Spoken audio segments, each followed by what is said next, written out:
Welcome back, everybody, to These Aren't the Nerds You're Looking For. Lorenzo Phan sitting here with Kevin Hord. How you doing, man? I'm doing well.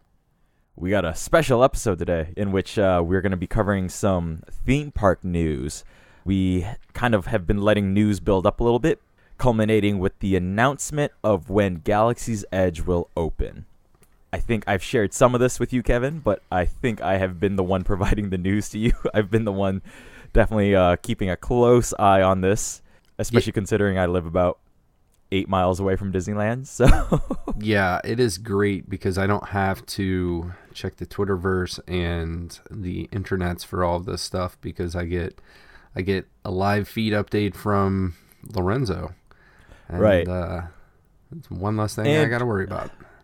I don't even know. I didn't even give you context because the day they announced it, which was March 7th, I was on a production shoot that day, which is not typical. Usually I'm just sitting at a desk. I got like Twitter open. Mm-hmm.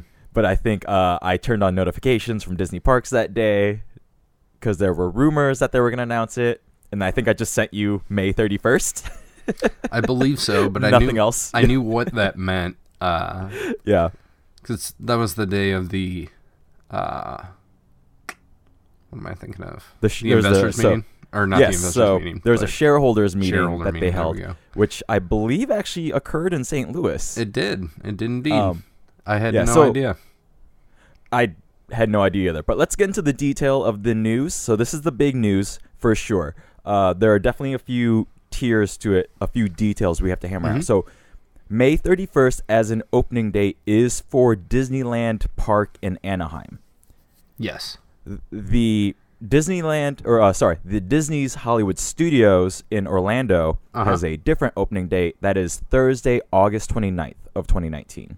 So how come one's on a Friday and one's on a Thursday? Is there anything to that? I have nothing. I noticed that too, and I honestly don't know. No clue. I really have nothing for you. According to the Disney Parks blog, it is of note that this is actually opening early. Correct. But again, with caveats. I say early because, again, we've mentioned this on the show, any date that was kind of flown about was always just a light rumor, right? The only concrete thing we had was Bob Iger during a previous, like either press release or shareholders or interview or something. He's just like off the cuff. It was like, yeah, and then like with the opening of Galaxy's Edge in June, blah, blah, blah, blah. Right. And that's all he said, right? So I think they can probably classify it as being early because I'm sure there was like an internal date that they were shooting for and things are ahead of schedule, so that's why it is described as such. Right. And from an outsider, from like a layperson, like the reason that I'm fully believing that it's early is because even if it was like June 1st, we could all just be like, oh yeah, like that is pretty much in line on time with whatever. But the fact that it's like full blown May 31st and not June anything, you know? Now, I did mention that there are caveats. This, for both Disneyland and Walt Disney World, so both Anaheim and Orlando, Galaxy's Edge will be opening in quote-unquote phases. It will not fully open all at once. What this means is that of 2 rides that are planned to open with Galaxy's Edge, that is Millennium Falcon Smugglers Run and Star Wars Rise of the Resistance. Rise of the Resistance being sort of they're both e-tickets, but Rise of the Resistance being like the showcase e-ticket per se. Both lands, when they open, will only open with Smugglers Run. Rise of the Resistance is being slated to open, quote, later this year, unquote, as part of a Phase 2 for Galaxy's Edge. So there isn't an announced date for Rise of the Resistance currently? Not at all. Okay. Yep. So all we have for that one is a vague later this year. That does seem to be the only part of Galaxy's Edge that will not be operational when Galaxy's Edge opens May 31st and August 29th. Right. It sounds like every other aspect, every other part of the land will mostly be there. I'll get into what I mean by mostly in this context a little bit later on. Sure. Do you want to discuss rumors at all as to why this is possibly the reasoning for staggered opening, or you want to just stick with hard facts, move on? No, I say we dig into it. I mean, that's kind of what we do. So, all right. I would like to say one thing. Go ahead. In our discussions previously, I was definitely aware that this is what was going on at Disneyland Park, right? Anaheim. I guess I didn't make the connection because I knew that Disney Hollywood Studio in Orlando was opening at a later date, and I guess I just thought that it was going to open all at the same time. Like, when... What do you mean same time? Do you mean... Hollywood Studios, I thought was going to... Like, when it opened, it was going to be open fully. Oh, like everything was done. No. Correct. So, as my understanding, Rise of the Resistance is also delayed in Orlando. So, part of the reasoning that I have heard, and there are various places I hear this from. There's like Disney Dish podcast, which I will source later on as well. But Walt Disney News Today online is also a good source for news. Mice Chat. There's a lot of places I kind of roam for news and rumors, right? Yeah, for sure. So what it sounds like is the reason that the land is opening early as a whole is because Smugglers Run is ahead of schedule, but Resistance is behind schedule. So rather than delay the whole opening of the land, if Smugglers Run is looking good, it sounds like they just said, hey, you know what? We're opening this shit in phases. Right? Okay. You know, so rather than disappoint everybody and just hold off when only one, albeit major aspect of the land is delayed, you know, we just delay that one part. Right. So that's the rumors as to why this seems to be opening in phases here. Okay. But again, it does make sense, I suppose. I think that's a good compromise, I would say. Like I agree. I think it's I can deal with opening on May 31st and just missing one ride, but still being able to explore, walk around, get a feel for the land. I'm all for that. Now, are there just the two rides? Like, is that it? Or is this just the two big rides and there's other when rides? It comes to rides, I know that there's like things other you can attractions. When it comes to things that you can sit in and your body moves through physical space, yes, these are the only two things. Okay. So yeah, no wheelchairs. I mean, wheelchairs will be part of it. It's if you've ever been to any Disney parks, people in wheelchairs are always a part of it. You know, God bless them for making their way through. I'll discuss everything else that they announced. There's a lot of other things they discussed leading up to opening date announcement. This was kind of the cherry on top, shall we say. There are other things before I get to the other parts that were released as news throughout the week. There are other logistics that Disney Parks officially announced. For Disneyland, what they said was any guest visiting Disneyland between May 31st and June 23rd of 2019, they will be required to make a, quote, no-cost reservation subject to availability to access the land, unquote. So what this sounds like is a sort of fast pass system. Basically, it's just to stagger guests getting into the land. Also, it's just so they don't have people lining up to try and get access to the land. Does that make sense? Yeah, I would totally imagine that it's also like you're basically making a line reservation, right? And yeah, I would imagine that it is also so that do you know what the capacity of this? Not of the land itself, okay, but you know we're talking in the thousands of people. So I'm just gonna make up a number, right? Say 50,000 people, right? And this is gonna keep person's number 50,001 to 100,000 from standing there all day and then just getting fucking pissed. Exactly. Now, when I visited Wizarding World of Harry Potter in 2011 in Orlando, it had just opened the year prior. Uh-huh. And Universal did a system like this that was similar, where I had to like press a button on a machine and it spat back a time. Like we showed up at like 10 o'clock, right?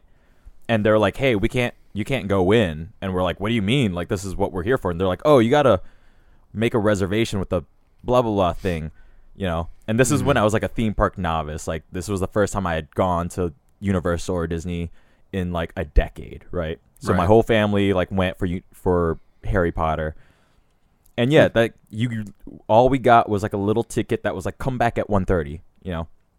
At 1:30, we walk back, we show a guy the thing. He's like, yep, go on in. Man, it's like going to the DMV.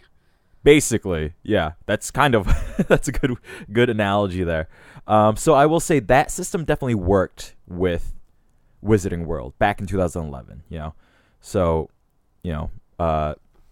and this is like an upgrade to that type of idea. Right, definitely. What they are saying for Walt Disney World on August 29th, this sort of reservation system will not be in place. So this conversation about reservations is only for the park in Anaheim, the Disneyland park in Anaheim. The other thing of note, if you're planning on visiting, is that for Smugglers Run, they are not offering a Fast Pass or Max Pass or Fast Pass Plus sort of virtual queuing at all. So if you want to ride the ride, you got to wait in line. You got to wait in line like everybody else. Just everybody else, yep. Now, is there any indication that is going to change in the future? Yes. So this just seems to be a early phase. Like, you know, I don't want to number the phases per se, because there's nothing here is official. Like if Rise of the Resistance is phase 2, then like a potential like, hey, Smuggler Run is on Fast Pass. Like, what is that? Like phase 1.5, you know, like, but yeah. So like at some point down the line, the Fast Pass system is in place for both of these rides. Right. It just sounds like they just don't want a mess of people either messing up Fast Pass systems or trying to, even on a good day, what will happen is like you get Johnny 5-year-old crying because parents didn't understand how Fast Pass worked. There's like a ticket that tells them to come back at 1:30. They come back at 2. They're like, well, I thought it was any time after, you know, or like what you usually get is a 1-hour window. So let me be more clear. Like there's a window that says 12:30 to 1:30. They come at 2. Right. Right. No. But, right. Here's exactly. Another ticket. Yeah, exactly. If those tickets are still available, right? So I think the idea here is they already know things are going to be a cluster. So rather than adding more cluster bombs into it, rather than complicating things, if you want to go on this ride, you get in this line, you know? Especially with the Max Pass system that Disneyland uses. It's basically you get a Fast Pass on the phone sort of system. There can be glitches with that happen as well. Also, the other thing that I think they're probably avoiding for Smugglers Run is if the ride goes down for any certain amount of time, if you have a Fast Pass while the ride is down, that becomes a Fast Pass that's good for that ride for the rest of the day. And with a ride this new and this, say, untested, what I think they're also trying to avoid is, say, if the ride goes down for 2 hours, they don't want a queue that is stop me if I'm explaining this in a way you don't understand, but like if the queue under normal circumstances is holding 2 hours worth of people, but you know, under normal circumstances, that's including an allotted amount of people to be pulled in from Fast Pass, you know, because like the Fast Pass system only allows so many people an hour to access that ride per hour. That is totally interesting, because I assumed, I've never used a Fast Pass, but I thought a Fast Pass was like you buy it and then you just go wherever you want, whenever you want, and you just get to skip the line and go up to the front. No. So I'm glad we're having this conversation. So getting into the nitty gritty for those of you who do not speak theme park, the way Disney does it is Fast Pass is included with your ticket. Everybody has access to the same Fast Pass pool. But what happens is, say, Space Mountain, there's a certain amount of, so like the park opens at 8. You can get a fast pass right away from 8 to 9. Mm-hmm. But there's only so many 8 to 9 tickets they'll hand out, and then that window moves from 8:10 to 9:10, and then 1,000 more of those go. Then it moves to 8:20 to 9:20. Does that make sense? Mm-hmm. So every hour on 10-minute interviews, there's only so many, say, 3,000-4,000 people that are potentially going to be entering the fast pass line. Yeah, and then if you get in line, you're just first come, first serve. So, yeah, so the normal standby, first come, first serve, but those fast pass people, as they get filtered in, you know, so like there's a fast pass line that has maybe just 50 people in it that are just filtering in, and then the standby line with 1,000 people, right? Yep. You know, so 50 people walk on, and then they'll let on 50 from standby, right? That's totally funny. So you know that I used to run a Buffalo Wild Wings, right? Yes. I don't know if everybody knows that, but Super Bowl Sunday happens to be a big day for chicken wings. So everybody wants to order their chicken wings to go, right? So I did a similar system, not knowing that that's what it was, but like I had like 5-minute intervals, and you know, like you want to pick up at 4:00. Sorry, I've only got 3:45 and 4:35 or whatever. And then it was like blocked out for X number of wings. So if I had an order of 200, like that's going to take up more time slots. Right. And then honestly, if you came into the restaurant, you're kind of shit out of luck at the end of the list. Waiting there. Yeah. Yeah. So what I'm saying here is, if the ride goes down for 2 solid hours, that's 2 hours worth of people holding on to fast passes. I'm making up a number. Let's say 5,000 people. Right. Right. Again, just totally making a number out of my ass. Sure. Actually, no, it'd probably be more like maybe a solid 1,000, right? Okay. So you have a 2-hour standby line that suddenly also has to filter in 1,000 extra people. Right. As soon as that ride opens back up. Right. I think what Disney is saying is, no. Nope. If this ride goes down, you can either stay in this line and ride it out, or you can leave. Or leave, and then get at the end when it reopens, right? Yep. But then that does not create a cluster of people who have ridden waited the line out for the ride to reopen. They suddenly don't, like the ride can open, and then it could be potentially another hour before they step on that ride. You know right, what I mean? Because even though they were like an hour back in the line, now they have like another hour buildup of people with fast pass that would have to filter in front of them also. Exactly. Totally get it. So, yep. So that is my long explanation of at least why I'm figuring they're not initially offering Fast Pass, Max Pass, Fast Pass Pluses for Smugglers Run.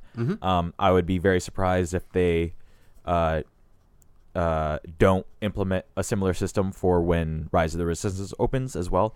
Because like I said, the rumors happen to be that ride is so complicated that it's running into technical issues while they're testing it right now. That's crazy, because I totally would have thought that Smugglers Run would have been the wild card there as far as technology and from what I've heard, the way the ride works.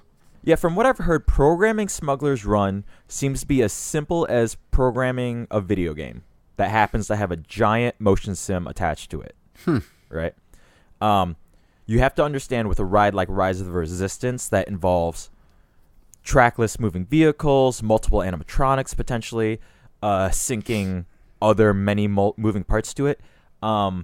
This is where rides like Harry Potter and The Forbidden Journey and Transformers at Universal, they'll run into a lot of issues, because like one of those system gets out of whack, then you can't run most of the ride with that one. Like I've been on Transformers where one screen goes out, but because they can't, the Universal here is already lower on the number of rides, so they're like, fuck it, we're just gonna send people through. And I've been on that ride where it's a 3D ride, but one projector is out. So like my right eye is flickering because I'm wearing the fucking glasses, right? And the left eye isn't sync to whatever is happening in the right eye. That sounds nauseating. It is rough. So yeah, it sounds like Smugglers Run. You're just sitting in the cockpit and it's a motion sim, right? Like, yeah, you're controlling shit, but again, you're just sitting there. It's a motion sim, and it's essentially a big video game in front of you. Interesting. Whereas Rise of the Resistance is you're moving through a show building. There are animatronics. There's special effects. You're moving through more parts, right? Mm-hmm. So this is where that one is gonna. That's why that one seems to be more complicated. I understand why you would think Smugglers Run would be the technically advanced one there. Mm-hmm. It's just there's a lot of other moving pieces there. So that's everything I have for logistics. Let's move on to some other news regarding Galaxy's Edge. Like I said, there was a lot revealed. The one that I'm going to just briefly mention because we can't really describe them too much, but there were some costumes that were revealed. So there was a Disney cast member event that had models showing off the various clothing that cast members in Galaxy's Edge will be wearing. And we have costumes that are like categorized as, characters from the Resistance, characters from the First Order, or just, regular citizens of the galaxy, Black Spire Outpost villagers. There were many different combinations and choices that cast members seem to have. And from my understanding, they seem to be able to have some authority over how they're going to want to dress that day. They don't want everybody. So, throughout most of Disneyland, everybody's in a uniform, right? So you go to Adventureland, they're wearing the Indiana Jones hat. They all have a khaki button-up shirt. Women can wear long dresses. Men are in just khaki pants. Women also have the option of what is it called, like the wider pant leg galoshes or whatever.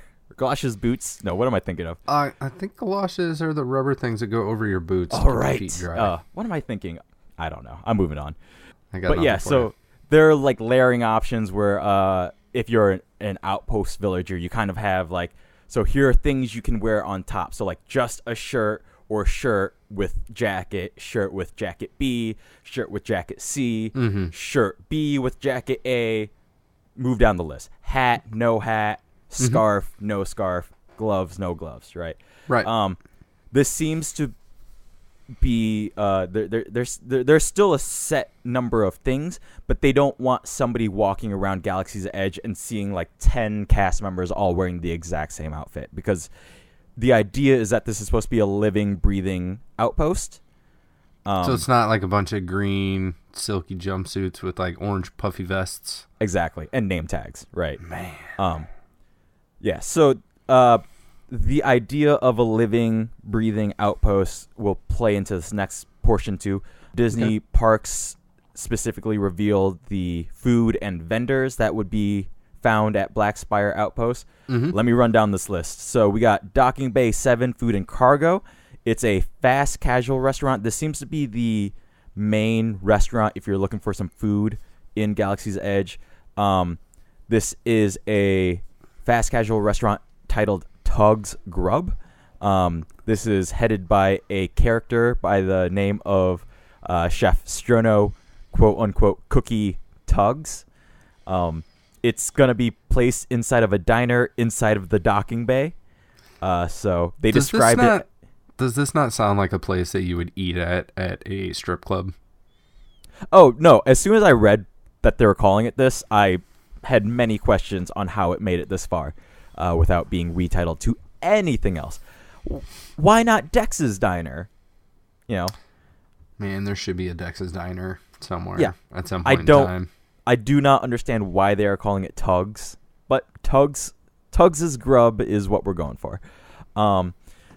Basically, it sounded like the full menu was announced. So this information is coming from both the Disney Parks blog and a D23.com. D23 is the official Disney fan club. They had their own news announcement on this.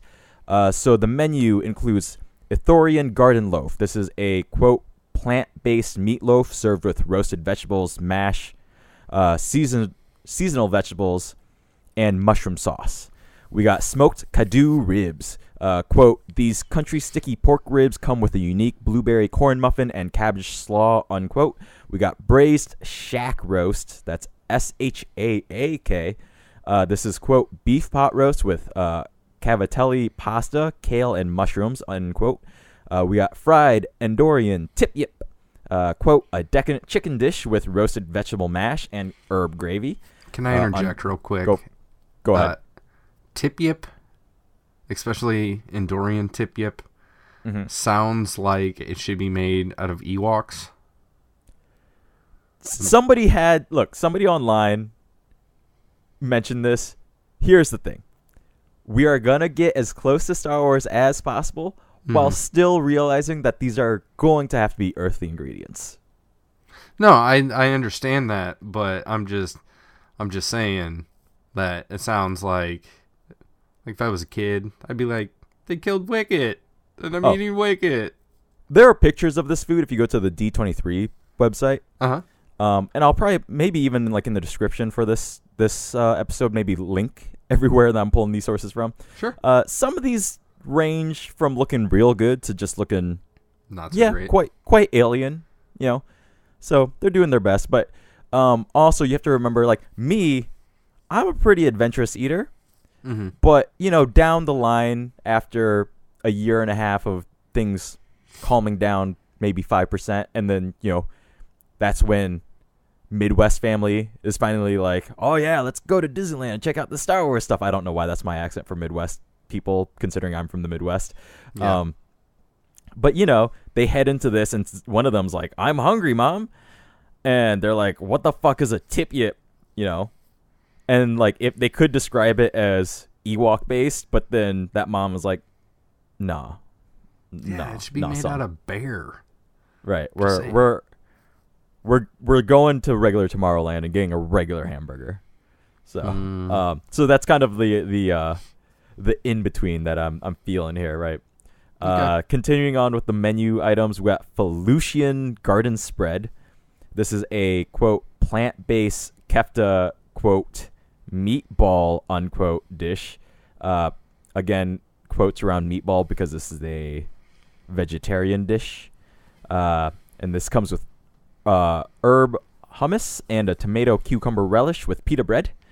We got an oven roasted burro fish that is a Dijon crusted sustainable fish with mixed green roasted vegetables, quinoa, and pumpkin seeds with a creamy green curry ranch dressing. Oven roasted again tip yip. This is roasted chicken with mixed greens, roasted vegetables, quinoa, pumpkin seed, and creamy green curry ranch dressing. We got Yob shrimp noodle salad. So it's a marinated noodle salad with chilled shrimp. And then they also included that dessert options include a raspberry cream puff with passion fruit mousse and chocolate cake with white chocolate mousse and coffee custard. And then they also noted that Docking Bay 7 Food and Cargo has 2 children's menu options, fried chicken with macaroni and cheese and chilled shrimp with vegetables and rice noodle salad with sweet orange dressing. Could not get plainer with those items there. Interesting. So that seems to be the main food spot there that will be inside of Galaxy's Edge, inside of Batuu. There are other little stands that they noted, little vendors. So we got Ronto's Roasters. This seems to be a sandwich shop. One of the pages noted that, quote, items include Myluran juice, the turkey jerky, and a Ronto wrap filled with spiced grilled sausage and roasted pork. And drinks included Sour Sarlacc and Tatooine Sunset. These 2 drinks, I believe, are non-alcoholic. I will note when we get to that part of the deal. There will be a milk stand that offers blue and green milks. They did note the blue milk will be plant-based, which I am so happy about because I am one of those people who cannot just drink straight milk. So I don't drink a lot of milk. I eat a lot of cheese, but don't drink a lot of milk. I had thought that I read that both of them were plant-based, but that is possible. That is possible. Just from what I saw, they only, for whatever reason, stated the blue milk will be plant-based. It is possible both will be. But it did sound like blue and green milk will be different concoctions, shall we say? They are. And I've heard what the differentiation is. Like, the blue has, like, a dedicated flavoring to it. So, you know, when you drink it, you're going to be like, ooh, this tastes like bananas and coconut or whatever. That's not what it is. I just don't remember, and there's I don't remember where they I read will have this. different flavor profiles. Yeah, is what you're getting at. Yeah. Yes. So yeah, that's they won't just taste like essential cow milk. Is my understanding. And also, they are thicker than milk. It's closer to like a milkshake in consistency. Yep. So I'm excited to try both of those suckers out. There's another vendor that's Cat Saka's Kettle. This seems to be a popcorn stand. Pretty basic there. They did say like it'll be flavored popcorn, spicier of some sort. We got Savvy's Workshop. This is where you can get a customized lightsaber. The thing of note here is that this seems to be a higher quality lightsaber. It's something like the hilt alone will be going for like $60 to $80. Like out the door with a blade and all might be somewhere in the $140 range. So that's $140 US potentially. Again, the prices are rumors, but again, what I'm getting at is there's already a build your own lightsaber stand in Tomorrowland. But you can get out the door at as cheap as like $20 pre-tax there. But it's like one of those plastic lightsabers that that you flick out, lightsaber pops out the top. Yeah, we are speculating that these are more along the lines of a Master Replica's quality, but don't know for sure. And this there are a few pictures online, and let's just say that they don't look plastic. Right. They could still be plastic, but let's just say they are a very fancy, displayable lightsaber. I don't know why I slurred at the end of that. Now, do you know if these have the blade extension retention technology that... No clue. The only pictures I saw were of the hilt. Okay. So I did not see a picture of a full lightsaber whatsoever. The other stand that they announced was the Droid Depot. Here you seem to be able to build and customize your own astromech droids. They did note both R series and BB series. They also noted that pre-built droids will be available. I don't know as to the size or cost or extent of what these droids seem to be. They did note that there is a Rex droid available. That is Rex, the former pilot of the Starspeeder 3000. Oh, very nice. Yeah, so not Rex the clone. Right. So the first Rex. Yeah, the first Rex in the Star Wars universe. This is a droid that will be able to play music that you sync through Bluetooth from your phone. Cool. So that's an option. That will be pretty cool. Again, if you are unaware, Rex, the former pilot, is being repurposed as a DJ at Oga's Cantina. I will get to Oga's in a little bit here. I've got a question about Savvy's real quick. Go ahead. This is as described. This has been described as a secret lightsaber building workshop, right? Do you want to go into any details about that? I'm sure you've heard that. There's going to be nothing that I can say today that you don't already know. No. So what? How do the logistics of that work? Right.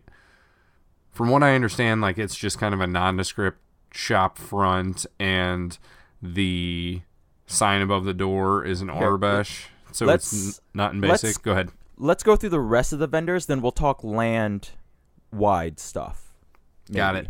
Right? Yeah. Let's have a full discussion about land afterwards. Let's see. So Droid Depot, that was the last thing I mentioned. Yep. A place called First Order Cargo. That seems to be another kind of souvenir shop. Resistance Supply, same as above. Mm-hmm. There are other smaller stalls that they mentioned. Toydarian Toy Maker, obviously toys. Creature Stall, Creature Shop, basically stuffed animals of creatures. Black Spire Outfitters, get your Galaxy's Edge clothing. Mm-hmm. Jewels of Bith, get your Galaxy's Edge clothing. Mm-hmm. Thing of note for these shops, none of these stores will mention Star Wars at all. This is fully accurate to in-universe. Mm-hmm. So nothing will say Disney, nothing will say Star Wars, nothing will say Galaxy's Edge. Things might say Batuu or Black Spire, right? But as for swag that announces that you are in a Disney park, that will not be found here. That is not to say that it won't exist. It just will not exist in this land. They are trying to go full realism with this land, as if Luke Skywalker himself could visit, and it's universe accurate. I mean, the Millennium Falcon's there, so either Han Solo or Rey is probably going to be walking around, and likely. You may or may not meet them. Definitely. Just saying. So, the last location, like I said, Oga's Cantina. This will be one of the big spots to try and get into. The newsworthy item here is that this location will be the first place in Disneyland Parks history to serve alcohol to regular guests. So after 64 years, here we go. We're breaking the seal here. So they did name the drinks. They didn't go into details on what the drinks are, but I'm sure a little imagination will fill in those black holes. The alcoholic drinks, the names that we got were Bespin Fizz, Bloody Rancor, Dagobah Slug Slinger, Fuzzy Tauntaun, Jedi Mind Trick, Jet Juice, The Outer Rim. I knew I was going to mess up on this one. Spreerin Calf? T60. Right. Yeah, that one's going to be rough. Especially after a few drinks. It might get easier after a couple. Maybe. The last two for alcoholic drinks are T16 Skyhopper and the Yub Nub. Mm-hmm. Again, being that this is Disneyland's first time kind of breaking the dry rules, they did say that at Disney California Adventure, they have different beer vendors, beer stalls, whatever, throughout the park, margarita stand. Mm-hmm. You're able to just order a beer and then walk around the rest of that park with beer in hand. No problem. Mm-hmm. Here at Disneyland, you are only allowed to order 2 drinks, and you must be in the cantina, and you cannot leave the cantina with said drink. So they are dipping a toe into serving alcoholic drinks, but they are not opening the floodgates, as it were. They did also name non-alcoholic drinks for those who want to enjoy the cantina, but, do not imbibe in spirits. The names of those drinks are Black Spire Brew, Blue Bantha, Carbon Freeze, Cliff Dweller, Hyperdrive, Punch It, Jabba Juice, Mugen Tea, and Taran Tea. So those are everything that we know about Oga's Cantina right now. And like I said, Rex is now a DJ at Oga's Cantina. So he is now officially christened DJ Rex. DJ Rex he is. Question for you. Yes. Are you sure that's not Jawa Juice? It is 100% Jabba Juice. Oh. Yep. I double checked. I think they missed out big time on that one. I'm sure these menus over the years will change. I don't foresee them changing anything within the first year. They'll change things like logistics, like, oh shit, like a lot of people are doing something over here. Let's open this door so people can exit this way, right? Mm-hmm. But I think they want to make sure things are set so that people can come December, they can come summer 2020, fall 2020, and still experience this for the first time. So one thing of note before we kind of talk about the land at whole, there is a lot of information out there about Galaxy's Edge. Disney Parks did have a 3-day press event. Disney Dish podcast with Jim Hill had Carlisle Weisel on the show, and she was invited to the press event. She goes into full details about what the land looks like, what the rides look like, all of that. I stopped listening to that partway through because I just personally didn't want that many spoilers. So that is my plug for them. I'm going to talk about what I do know of the land, but she, for sure, had a bunch more details. So if you want that, we're sending you over to Disney Dish. That is the March 1st episode, by the way. Cool. So are you going to have a link to that one? Maybe. If I don't know how to link to other podcasts within stuff, but I'll figure out something. Or at least a note. Shoot me over a link and I can tweet it out. Also. Yeah. Yeah, I'll throw a note in there or something.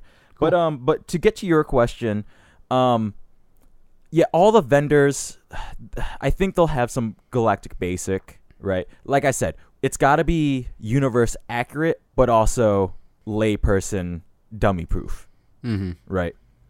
Mm-hmm. So the idea that the lightsaber section is hidden, you know, it'll be quote unquote hidden, but there will be a line out that door. It's not going to be that hidden, you know? Yeah, it's kind of hard to hide something when you've got a line of people waiting to get inside. Right. This was, I know when they rebuilt Hogsmeade here in Universal Studios Hollywood, one of the major changes I noticed, besides the fact that they did not have as much room and thus we did not get the Dueling Dragons Dragon Challenge roller coasters for obvious reasons. One of the major changes I saw was... is it because dragons are dangerous? That, and they take up like 10 acres on their own. Oh, right. They're big. They're big. Gotcha. The two dragons are very big in a theme park space that's literally on the side of a mountain and has no room for it. Perfect place for dragons. But when I visited the Florida park in 2011, you could see a line snaking through the entire land. And everybody's like, what is this line for? Because you could see where the line for Forbidden Journey started, right? Like you walk up to the Hogwarts Castle, there's a gate there, and it says standby line, fast pass line, whatever. And that's very clear. But then this line that's snaking throughout the entire land, you're like, what the fuck is this? It's a line for Ollivanders. Right? Ollivanders they have 2 rooms, quote unquote, like it's technically like it's one in the universe, but it's 2 separate rooms. Right. And each room can only hold like 30 people for like a 5-minute experience. That's a low churn through rate, you know? Ollivander must be pretty fucking tired at the end of the day. Oh, I'm sure.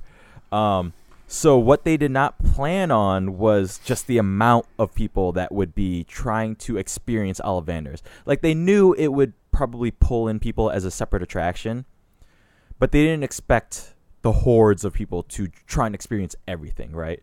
Like, Universal had never gone this deep on theming, right? It seems like poor forethought, though. Oh, completely. Oh, absolutely.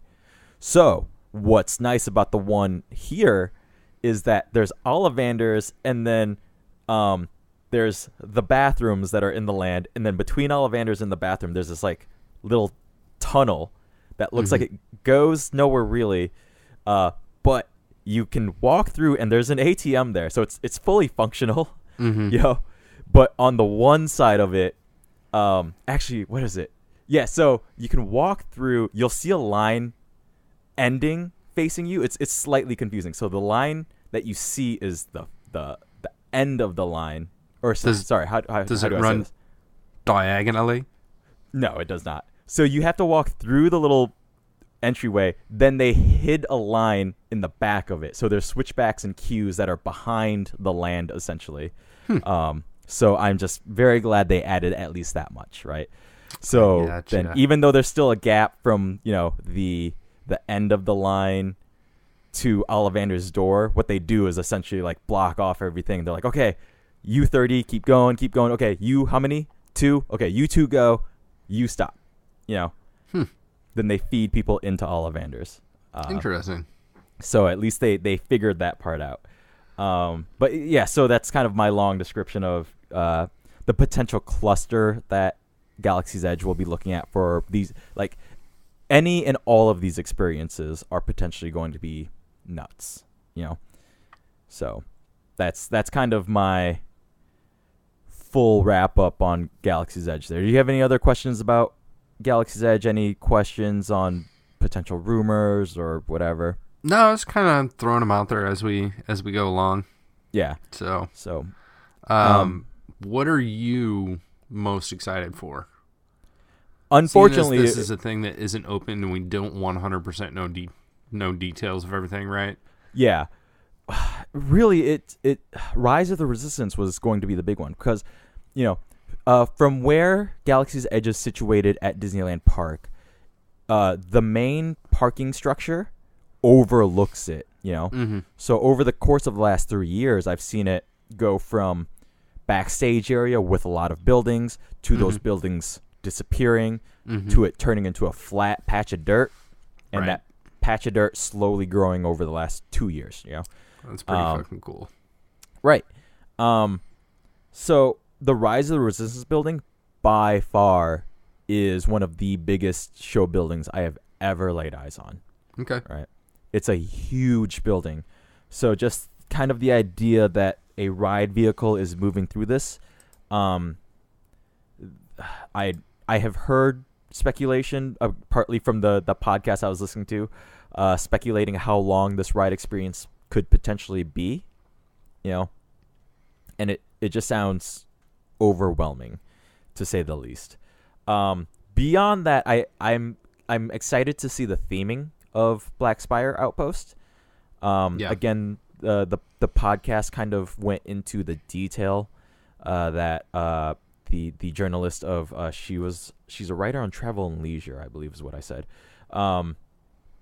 The level of detailing in this land is it sounds pretty amazing. She was mentioning that there are kind of subsections to the land, which is pretty crazy.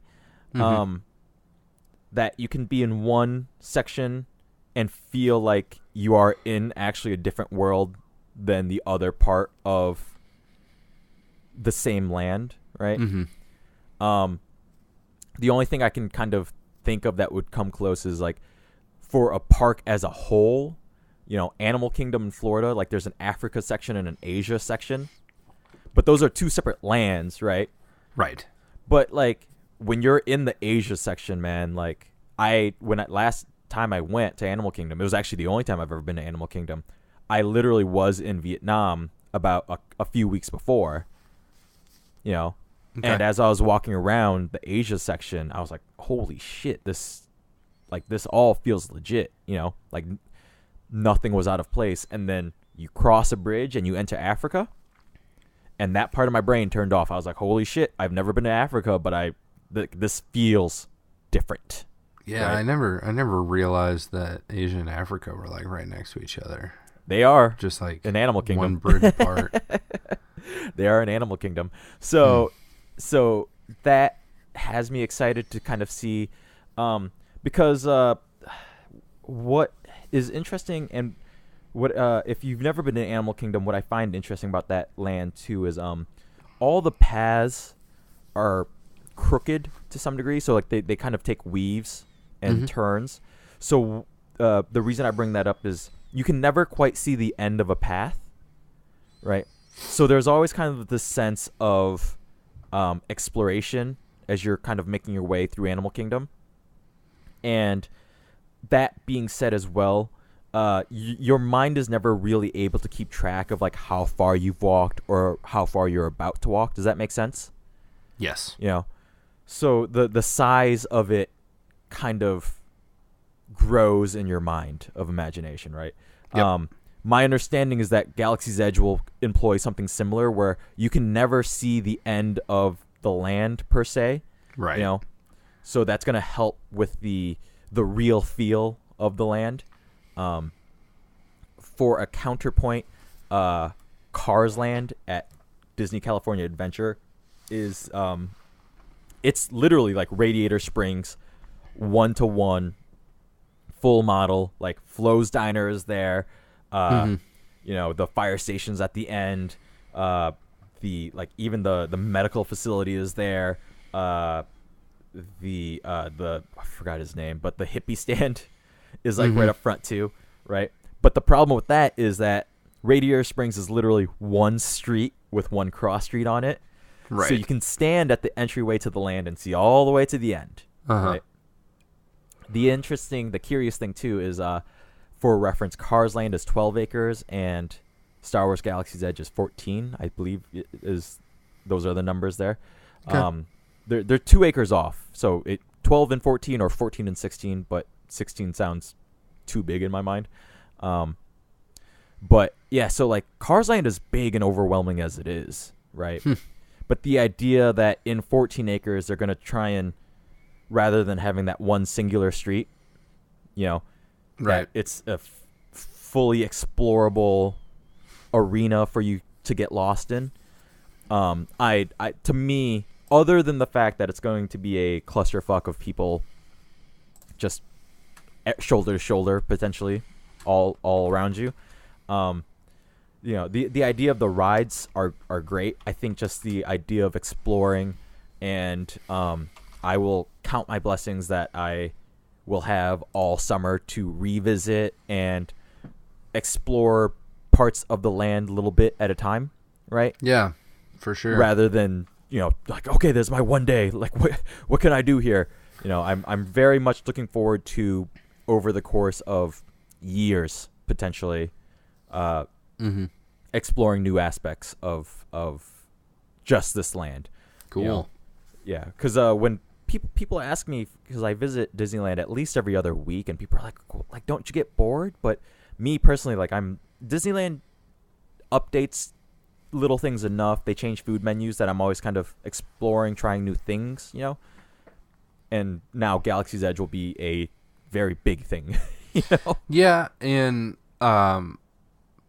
one more obvious thing. Mm-hmm. The people are always different. Yeah.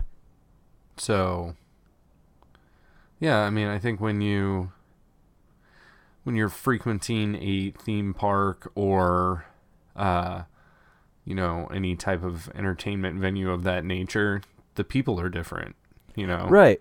And every day has a different feeling. And, I'm a fan of interacting with cast members, or even just a simple, like, good work. Good on you, Right.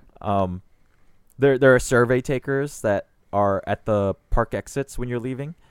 And if they stop me with a smile, they're always like, hey, do you mind if we ask you 2 questions? And every time I'm like, yeah, please, let's go.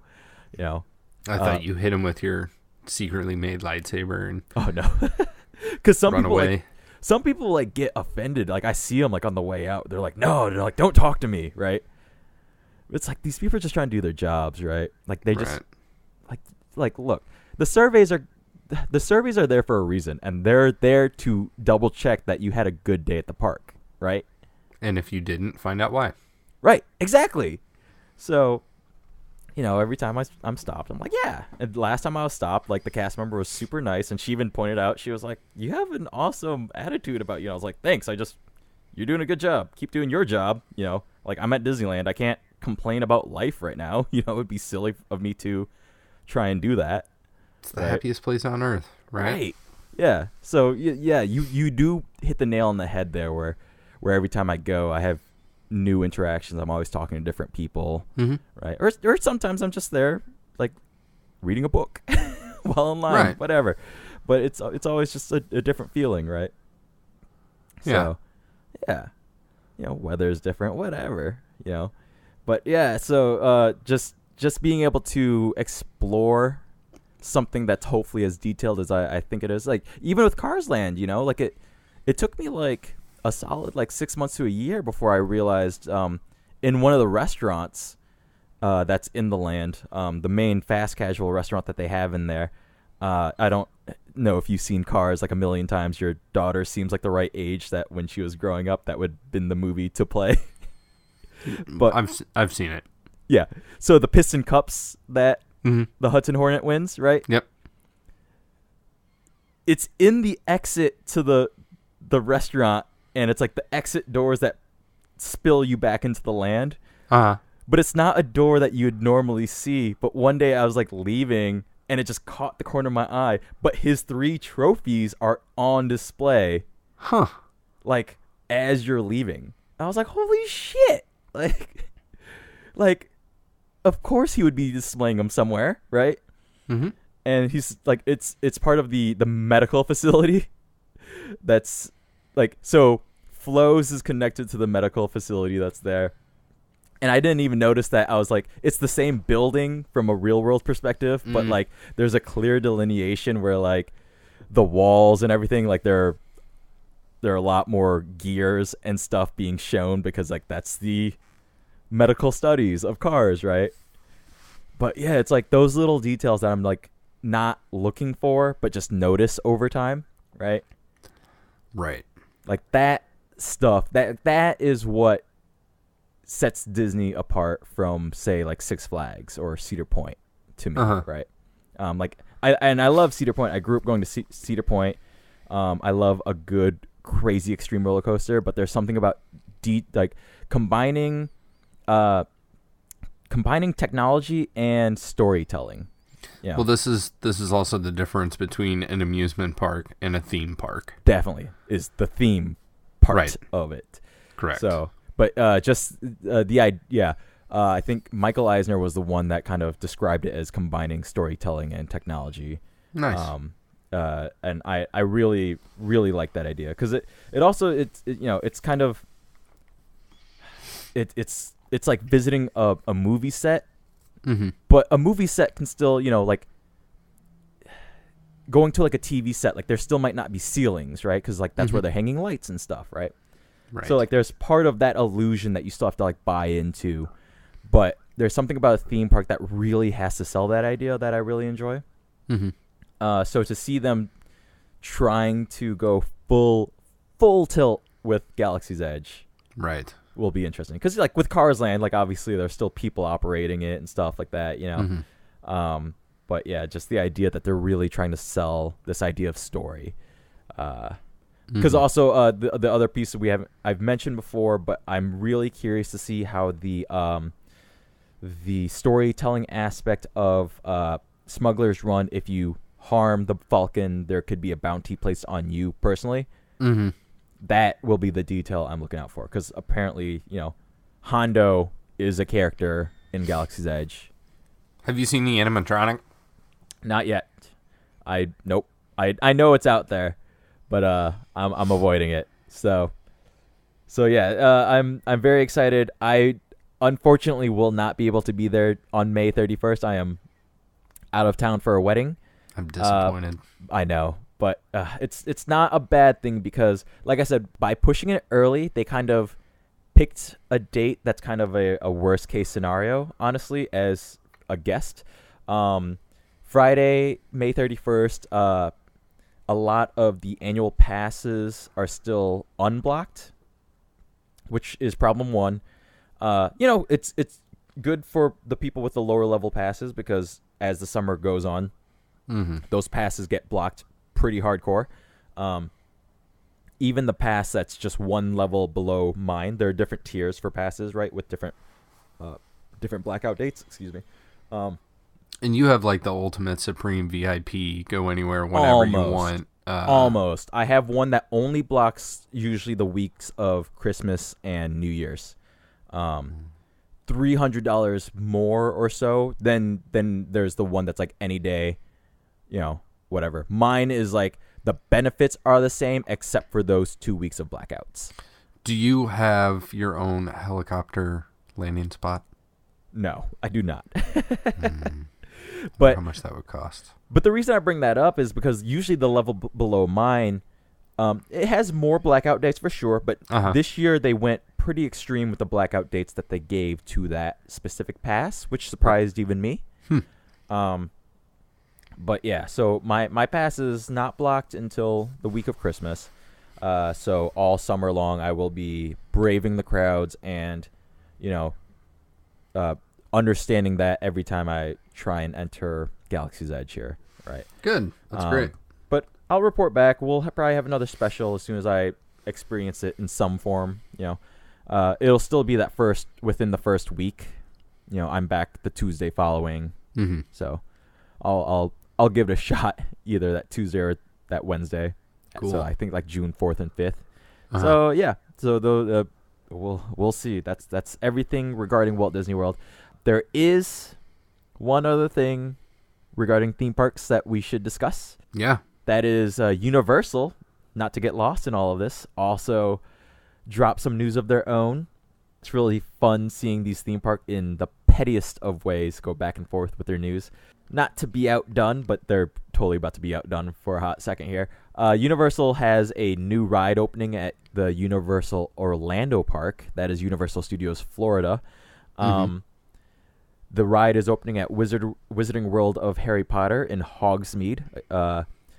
Again, the previous roller coasters I mentioned, the Dragon Challenge roller coasters, those closed a couple years back to make room for this ride. And Universal literally never acknowledged this ride until a couple weeks ago on February 21st. They announced the name of the new ride, and we all kind of knew it was coming. The new ride is called Hagrid's Magical Creatures Motorbike Adventure, and that is quite the goddamn mouthful. Yeah, it's almost as good as trying to say these aren't the nerds you're looking for. Right, I know, yeah. So I'm either going to refer to this as Hagrid's or Motorbike Adventure from here on out, guys. So this is a new roller coaster experience that is slated to open Thursday, June 13th. Again, Thursday. I don't know why. So June 13th, that'll be the opening date of, again, Hagrid's Magical Creatures Motorbike Adventure. This is a roller coaster that was confirmed. This roller coaster seems to have 0 screens on it. I don't know, just to explain to you, Kevin, Universal kind of has this bad reputation as being the ultimate simulator theme park.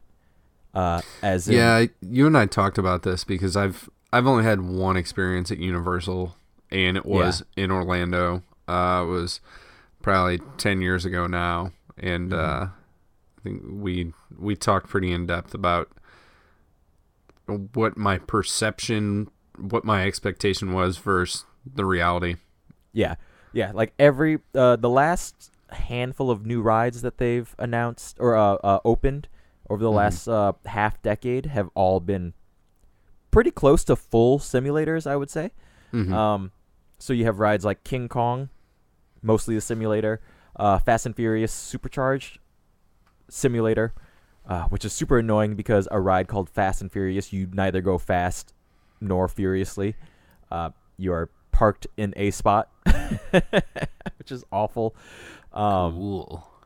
The Jimmy Fallon Race Through New York ride is a simulator where you sit in chairs that move, which is honestly one of the worst, most annoying rides I've ever fucking been on in my life. It's also weird. That was the new ride right before I met you that I went on. That was the brand new ride then, along with King Kong. So I went on Race Through New York and King Kong that year, and I was super disappointed that they were both simulator rides. And didn't Hogsmeade just open, or was it Diagon Alley? Diagon Alley had opened, I think, the year prior or 2 years prior. And again, both the Harry Potter rides there, both the e-tickets, shall I say, aren't full simulators, but they do contain a lot of screens, shall we say. Okay. There's a lot of screen action happening. So this Hagrid's ride is definitely it's a full-throated response. Universal, the park head of operations, did admit when they pushed through all the other rides, they were looking to just try and bolster their roster, right? Without realizing how many simulators they had pushed through in a row, right? So especially when Fast and Furious opened, it was essentially a clone of a section of the studio tour that we have here in Hollywood. The video itself is the exact same ride that we have here. It's a 5-minute experience. And like I said, you're sitting on these long studio tour trams, right? And they essentially just simulated it for Orlando, except now you're waiting in a line only for this 5-minute experience, right? Whereas here it's a studio tour that lasts about 45 minutes to an hour, and 5 minutes of it is Fast and Furious, which is fine, you know. And that's ballsy to do a simulation of a tour that you could take in a different city. Exactly, yeah. And that's exactly what King Kong was too. So when I went on King Kong in Florida, I was like, oh shit, yeah, this is just the section of tram tour that I have in Hollywood. Like, you know, it's disappointing to me that I flew to Florida to hopefully experience this new quote unquote new King Kong adventure. And really, it's like there's a couple extra show scenes and stuff like that. But that said, the CEO, or no, not the CEO, but one of the higher ups, one of the execs, did admit that they were facing a problem because when Fast and Furious opened, guest surveys were bad, to say the least. They were a dumpster fire people were mad even, right? Like they weren't disappointed. They were pissed. Outright upset, right? Again, Fast and Furious, you don't go fast. Like how of all things is that not a roller coaster, right? Like you go to Walt Disney, and which is, stereotypically known as like the tamer of the theme parks. The fucking Aerosmith ride, where you get in a limo to go see Aerosmith, is a fast-moving roller coaster that goes upside down multiple times. Like, but Fast and Furious, no, we're just gonna sit here and look at screens. So they knew they had a problem. Therefore, they pushed through Hagrid's. It's a pure roller coaster. There are no simulations on it. I'm very excited for this. I do not know when I'll have a chance to go to Orlando to try and experience this, but I just figured it'd be good to bring up in any case. They did Universal, that is, they did release on March 12th a 4.5-minute video with a lot of details. It's in fact even hosted by Tom Felton, which is a lot of fun, and he seems super enthusiastic. It's really fun seeing him. Looking forward to a ride like this. The main details we got, that the ride takes you through the Forbidden Forest. Universal did seem to literally build a forest, and they announced that there are over 1,200 live trees that they planted. Very nice. Yeah. The roller coaster will run up to about 50 miles an hour. And the video was curious because they said the ride experience will be different if you are sitting either in the motorbike or the sidecar. They're connected obviously, but I'm really curious what they mean by that. Well, the sidecar, there's a seat, and the motorbike, you're like have to in hold the prone on position. I was literally thinking that. I was like, is the main difference just that you're like hunched over in the motorbike side? But by calling it a different experience, I'm very curious how far they're stretching that term, shall we say. Yeah. The other big reveals in the 4.5-minute video, again, this is on the official Universal Orlando Resort YouTube channel. They did mention the ride will include a centaur, Cornish pixies, Fluffy the three-headed dog, and a creature not seen in the films, which is curious. So there will be a creature that seems to be made specific for this ride. That's interesting. So I'm very curious about this, but I like I said, am very excited just for a ride that is not simulators in any fashion. Huh. That's kind of been the other problem with Universal Hollywood here too. Like I have a season pass. I just got a season pass for Universal Hollywood towards the end of summer last year, and I've honestly only gone like 4 times because there are only so many rides I feel like revisiting there, for that very reason. But there's hardly as much space here as there is in Florida. If you are to visit a Universal park, I'd highly recommend Florida. Whereas Disneyland versus Walt Disney World, there are arguments made for both. When it comes to the Universal parks, go to Florida. The other major announcement Universal made is that there will be a new projection experience on the Hogwarts Castle at both Hogsmeades. So if you're unaware, they don't light fireworks here in Hollywood per se, because again, you're like right in the middle of a city in the Hollywood Hills, which every now and then catches fire. Things get dry out here. I've heard about that, and it doesn't sound pleasant. It's not great. So what they do is like a nighttime experience to try and keep people later, because especially at Hollywood, there's a problem where if you go at like 8 a.m, you can literally do everything by about noon. It's a half-day park at best. It's a half-day park. The other reason I don't get there as often is like on most days, honestly, they close at like 6 p.m. on Saturdays even, which is really annoying. Whereas like Disneyland, they'll stay open till midnight. So even if I'm like, I wake up late and I sleep in or whatever, and I just want to pop in for a little bit, grab food or whatever, I have the option. But, if I want to drive an hour north to Hollywood, Universal City, well, if it's 3 o'clock, then that's out of the question. Super annoying. But, in the summer, they'll stay open later until like maybe 10 p.m. And then this is where this show comes in. But yeah, they have this nighttime projection show where they do like a fun projections on the side of the Hogwarts castle, right? And I've seen one of them before, and they're fine. They're not spectacular, but they're fine. Cool. So this one seems to be themed around dark arts at the Hogwarts castle. So that's the name of the show. And for Hollywood, that's running Saturday, April 13th through Sunday, April 28th, with a return Memorial Weekend. That's Saturday, May 25th through Monday, May 27th. Universal Studio Orlando dates are to be announced. That's all we have on dates, though, which is very curious. They're still considering this a preview run and not the official, say, debut of the show. So I'm very curious why make this big announcement, but they're running it for such a limited amount of time, which is very odd. So I got nothing for you there. But yeah, so the those are kind of the major theme park announcements. Just to really quickly run through some other ones. We've been here for a while now. The day Universal announced Hagrid's Magical Creatures Motorbike Adventure, Walt Disney World announced that Epcot would be receiving some major updates. So the old Wonders of Life Pavilion will be getting an update with new experiences inside of that.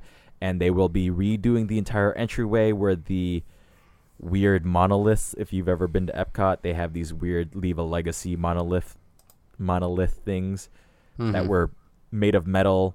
They were super shiny. They reflected the sun straight into your eyeballs. Super unpleasant. They will be getting rid of that and opening up the walkway. It'll all be ready by, I think, the 50th anniversary celebration 2021. So that's the big news there. Otherwise, the only other news I'm going to wait on at this point is Jurassic World. The ride should be opening at some point this summer at Universal Studios Hollywood here, which is the re-theming of the Jurassic Park ride. Very nice. Which, again, Universal promised that there would be minimal use of screens. They didn't promise no screens. The previous Jurassic Park, the ride, had 0 screens. They are promising minimal screens, but it sounds like there might still be some sort of updates. But, again, it'll still be a water ride. It'll be following basically the same track, updated animatronics. I'm looking forward to that. I'm glad I have a pass just so that I can experience that at some point throughout the summer. Yeah, for sure. But those are kind of the big things we're all waiting on for at least this year. So that's a lot of shit going down. Like I said, yeah, a lot of news. One more shout out again. If you want more details on Galaxy's Edge, I will point you towards the Disney Dish podcast with Jim Hill. That is the episode that was released on March 1st, or just in general. I really enjoy that podcast. It's a really fun podcast to listen to. And for nerds like me, they kind of they run the gamut of tackling theme park news and rumors, but also some history all at the same time, or depending on the episode or whatever news comes out that week. Right. So yeah. Sorry, Jim Hill, but I have not. I don't listen regularly. It's a good one. I recommend it, even for you. I think you'll. I think you've sent over an episode or two that I probably listened to, but it hasn't hit my subscription list yet. So. Yep. So anything else? Any other questions about theme parks you have in general? Even maybe. I don't think so. There is going to be a panel at Star Wars Celebration Chicago next month. Yes. Talking about Galaxy's Edge. So we will definitely know more then. And hopefully, yeah. I feel like we've gotten so much news, but they did specifically said that there are potential surprises. I have no idea what else they could announce at this point. Yeah. Like, I don't know if the surprise is an announcement or if it's just going to be that, I don't know, like Bob Chapek, the head of the parks, will be in there. Like, you know, it's such a vague term, right? Like, like we got the name for the land. We got the opening date. We know the names of the rides. We know the names of the fucking food. What other surprises are we getting? I got nothing. I got nothing on that, but I can tell you that when we do find out, we will report back to you guys and let you know. So, most definitely. When it comes to Star Wars Celebration, we'll be talking about that a lot. So definitely, yeah. Both Kevin and I are planned to attend for sure. I will be flying to Chicago. I'm taking the train. Yep, Kevin's taking the train up. So yeah, hopefully I'll be able to get in that panel for sure. It's one besides episode 9, obviously the parks panel. Obviously, after an hour and a half of talking parks here, clearly are of interest to me. So, yeah, we don't have a schedule for Celebration yet, but we'll see how things line up, and we may have to divide and conquer on a couple of these things for sure. If they're coinciding. Right. So, all right. With that said, I think we're all clear, right?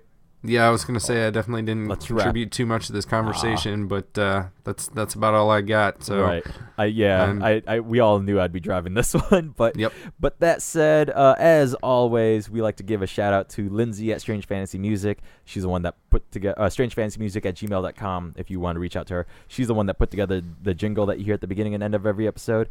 We also, as always, like to give a thanks to Kevin Warren, who put together the cover art. That appears on iTunes and all those fun places. You can reach out to him on Twitter at TheyCallMeKdub. If you want to reach out to myself or Kevin here, you can reach out at notthenerdspodcast@gmail.com if you want to go that route. Otherwise, on Twitter at NotTheNerds, Facebook at NotTheNerdsPodcast. Assuming Facebook is still running. You haven't heard it down pretty badly. But yeah, otherwise you can find us on iTunes, Stitcher, Google Play.